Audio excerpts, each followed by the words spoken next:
20e tome sortira ce mois-ci, de presse. À chaque sortie, le premier exemplaire lui était adressé au général de Gaulle de son vivant. Nos positions sont des positions rationnelles, non passionnelles.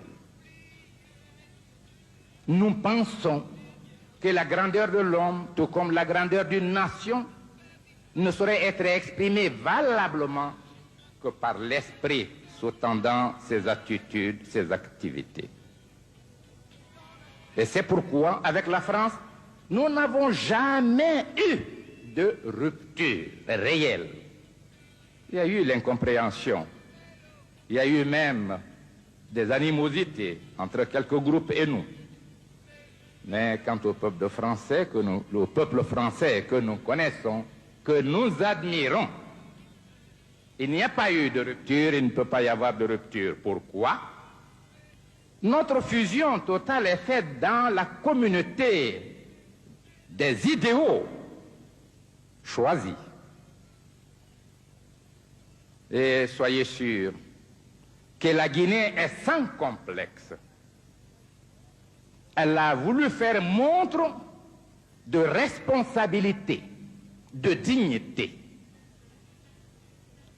Et souvent, à l'extérieur de l'Afrique, l'image que l'on a de l'Afrique, c'est cet homme mendiant, assis au carrefour de la rue ou devant une mosquée avec les mains tendues pour recevoir l'aumône. Et même ceux qui, par générosité ou par compréhension de la nécessité de l'aide, apportent cette aide, ils la font souvent dans des formes blessantes. Nous disons, quant à nous, l'histoire, ce n'est pas une course de vitesse. C'est une course de fond sans fin. Pour valoriser l'existence de l'homme, il faut nécessairement avoir une conscience historique, et une conscience sociale, et une conscience politique, et une conscience économique, et une conscience culturelle, et une conscience humaine en un mot.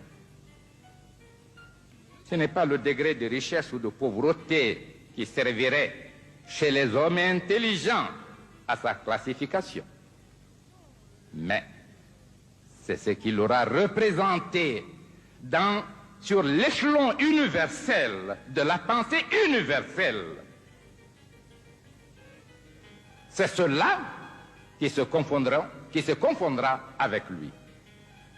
Mais la singularité qui a marqué l'accession de mon pays à l'indépendance a été malheureusement exploitée contre le peuple français qui a été induit en erreur. Parmi ceux qui sont là, beaucoup sont venus avec générosité. De ce monsieur Sékou Touré, on en a longtemps parlé. Je ne le connais pas, je voudrais le voir. Qu'est-ce que c'est? Beaucoup sont venus en répondant à votre invitation. Et beaucoup se posent la question, quel est cet homme? Je voudrais vous mettre à l'aise. Cet homme est un fils de la Guinée. Cet homme est un être simple qui a commencé la vie à 17 ans, qui n'a bénéficié que de l'enseignement primaire. Cet homme a été brimé tout jeune. Un arrêté interdisant au secteur public et privé de lui donner un emploi. Cet homme n'avait rien.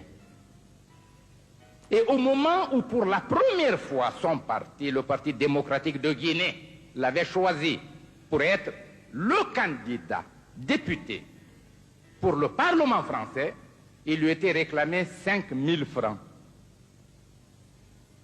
C'est-à-dire 50 francs français aujourd'hui. Cet homme, pendant un mois, était incapable par lui-même de trouver les 5 000 francs. Mais cet homme était déjà dans la conscience des travailleurs de Guinée. Il assumait les fonctions de secrétaire général de l'Union territoriale des syndicats. Et celle plus importante, de premier responsable de la Confédération panafricaine des syndicats. Cet homme n'a pu obtenir les 5 000 francs que lorsque les dockers de Conakry ont appris l'incapacité du candidat à se faire inscrire, faute d'argent, avait donc organisé une souscription pour amener les 5 000 francs. Je suis le fruit de mes frères et de mes sœurs. Et les femmes de Guinée ont pris position pour cet homme, unanimement. Et je ferai de telle sorte qu'elles n'aient jamais regretté leur mobilisation. C'est pourquoi dans notre ligne, dans notre programme, l'émancipation de la femme n'est pas prévue comme un acte de solidarité, mais comme une obligation. Il s'agit davantage de l'émancipation de l'homme qui brime et exploite la femme que celle de la femme. Voilà notre conception et nous la traduisons systématiquement dans toute la législation depuis que nous sommes indépendants. Et vous pouvez voir à l'université, à toutes les écoles, nous exigeons l'égalité de chance, l'égalité de l'effectif. Dans la vie, à l'Assemblée, nous avons 42 députés sur une assemblée de 210. Dans le gouvernement, dans tous les appareils de direction. Cet homme aussi a été soutenu par les jeunes parce qu'il avait dirigé le mouvement de la jeunesse. Mais cet homme était esclave d'une tradition familiale. Mes deux grands-parents ont assumé un rôle de premier plan. Nous qui parlons de démocratie populaire, nous provenons de la féodalité. Car mes deux grands-parents ont été chefs, empereurs. Les deux sont morts en exil. L'un à Madagascar, l'autre au Gabon. Mais la Guinée verra l'avènement de la démocratie, l'avènement même du style révolutionnaire grâce à notre groupe. Et ce sont des options sincères. Cet homme donc n'a aucune haine à l'égard de qui que ce soit. Et, monsieur le maire, je vous donnerai tiré des archives quelques extraits des discours tenus lorsque le général de Gaulle, président de la République française, était venu à Conakry. Nous avons tout fait, mais l'incompréhension était totale. Mon collègue, le président de la République française, M. François Mitterrand, était un ami personnel. J'ai appartenu au même groupe parlementaire que lui, le groupe UDCR-RDA. M. Félix Houphouët-Boigny était notre président, mais j'étais vice-président du Rassemblement démocratique africain, le premier leader syndicaliste de l'Ouest africain. Nous disons donc que nous avons voulu maintenir nos liens et même faire affermir l'amitié, la confiance entre la Guinée indépendante et la France. Mais il y a eu contradiction due à la nature viciée des communications. Et si le peuple français, je m'excuse de l'expression, n'a souvent entendu ou lu que des contre-vérités.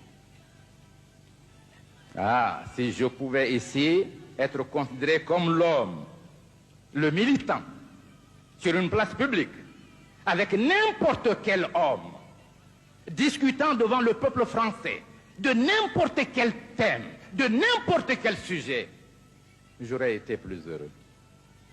Parce que j'aurais abandonné le protocole et j'aurais pu clamer certaines vérités. Ceux qui sont venus à l'appel de M. le maire nous accueillir, j'ai dit certains sont des amis, d'autres ne savent pas pourquoi, pour qui ils sont venus.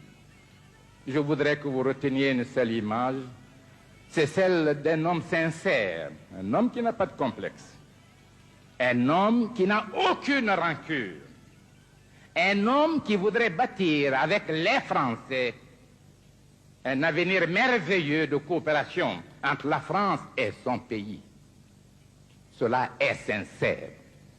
Mais nous connaissons un fait, chaque pays, quel que soit le niveau de son développement historique, a des besoins. L'homme sans besoin n'existe pas. Car le bonheur est une conception de capacité de satisfaction des besoins, et le bonheur est sans fin parce que les besoins sont sans fin. Si on peut limiter les besoins physiologiques, mais les besoins culturels sont sans fin, l'esprit inventera toujours une nouvelle forme de l'éthique et poussera l'homme à sa réalisation. Nous sommes venus donc exprimer cette volonté sincère de coopération durable avec la France, avec son gouvernement, avec tous les milieux. Mais nous ne venons pas tendre la main. Nous ne quémanderons jamais. Nous nous comporterons toujours en homme responsable, en peuple responsable et digne. Nous disons la dignité, c'est l'harmonie entre le dire et le faire. Nous tâcherons de rester dignes. Nous respecterons tous nos engagements. Voilà donc, Monsieur le maire, la signification que nous accordons à l'occasion que vous avez bien voulu nous offrir à nous adresser à ces illustres personnalités représentant les différents milieux de la ville de Paris et donc de la France. Nous vous disons encore merci. Nous vous disons jugez-nous par nous-mêmes et non parce qu'on dit de nous. Et pour vous mettre à l'aise, avec votre permission, Monsieur le maire, je ne voudrais pas abuser du temps. Quel est le mot qui vient à l'esprit du français? En Guinée, il n'y a pas de droit de l'homme. Voilà ce qui est chanté. J'aiderai les auteurs en faisant un poème sur leur création et en les ridiculisant. Je vous assure, au nom de tout ce qui m'est cher, de mes grands-parents qui ont symbolisé la résistance africaine, de moi-même qui ai dirigé, organisé cette résistance jusqu'à l'indépendance, en tant que leader des syndicats, leader des jeunes, jamais un homme en Guinée n'a été poursuivi pour raison politique, raison de délit de presse, raison de délit de parole. Si vous lisez mes thèses philosophiques, pour moi, il n'y a pas de raison d'État. Et nous sommes le seul pays à avoir perçu la fusion nécessaire entre l'État, le parti et le peuple en créant une phase historique, celle du parti État. Vous n'avez qu'à lire les thèses philosophiques justifiant cette entité. Aucun individu en Guinée ne peut exercer une parcelle de l'autorité du pays, de la souveraineté nationale, sans avoir été élu par le peuple. À 17 ans, tout le monde est électeur. Aucune loi ne peut être votée par le Parlement guinéen sans avoir été soumise sous forme de projet à tous les villages, à tous les quartiers, pour que le peuple le discute, en détermine d'abord la moralité, en laissant au Parlement le soin de donner la forme régulière à la loi. Aucun peuple ne le fait. Nous sommes d'une démocratie avancée. Et ce n'est pas par orgueil quand je dis que notre système démocratique est en avance. Je voudrais que les plus sceptiques viennent en Guinée. Monsieur le maire, j'ai connu au hasard votre illustre adjoint qui était venu en Guinée et qui m'a fait l'honneur d'une visite, sachant très bien que tout Français qui viendrait à Conakry viendrait avec un héritage de l'action nocive de la presse. Je lui ai demandé de bien vouloir se promener avec